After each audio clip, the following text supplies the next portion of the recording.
Hello mga bata! Ngayong araw ay pakikinggan natin ang kwento ng dalawang tore. Handa na ba kayo? Halina't makinig! Sa isang palaruan, may dalawang bata, sina Leo at Mia. Pareho nilang pangarap na maging inhinyero at maging bida sa kanilang bayan. Pero, magkaiba ang paraan nila. Si Mia ay matapang.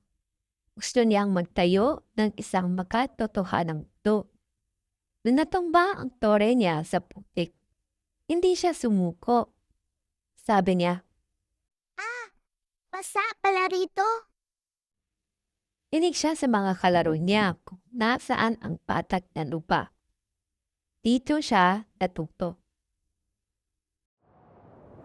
Si Leo naman, gusto niya perfect agad. Pagtayo siya sa loob ng isang malaking lobo. Walang hangin, walang dumi. Ang pinapapasok niya lang ay mga kaibigang nagsasabing, Wow, Leo, ang galing mo. hindi niya alam may bagyo na pala sa labas. Lumipas ang panahon dahil sanay si Mia sa baho-bahong lupa. Kanyang tore ay naging pinakamatibay sa lahat. Naging prangka at tapat na pinuno si Mia. Pang si Leo naman, umuho at nasira ang kanyang tore dahil hindi siya natutong magkamali.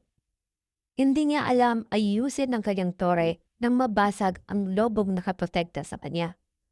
Naging malayo siya sa realidad at nag-iisa. Anong aral sa kwento natin ngayon? Huwag matakot magkamali. Makinig sa iba at matutong tanggapin ang katotohanan. Diyan tayo nagiging tunay na matapang. Anong klaseng tore ang itatayo mo ngayong araw? As big as big Filipino.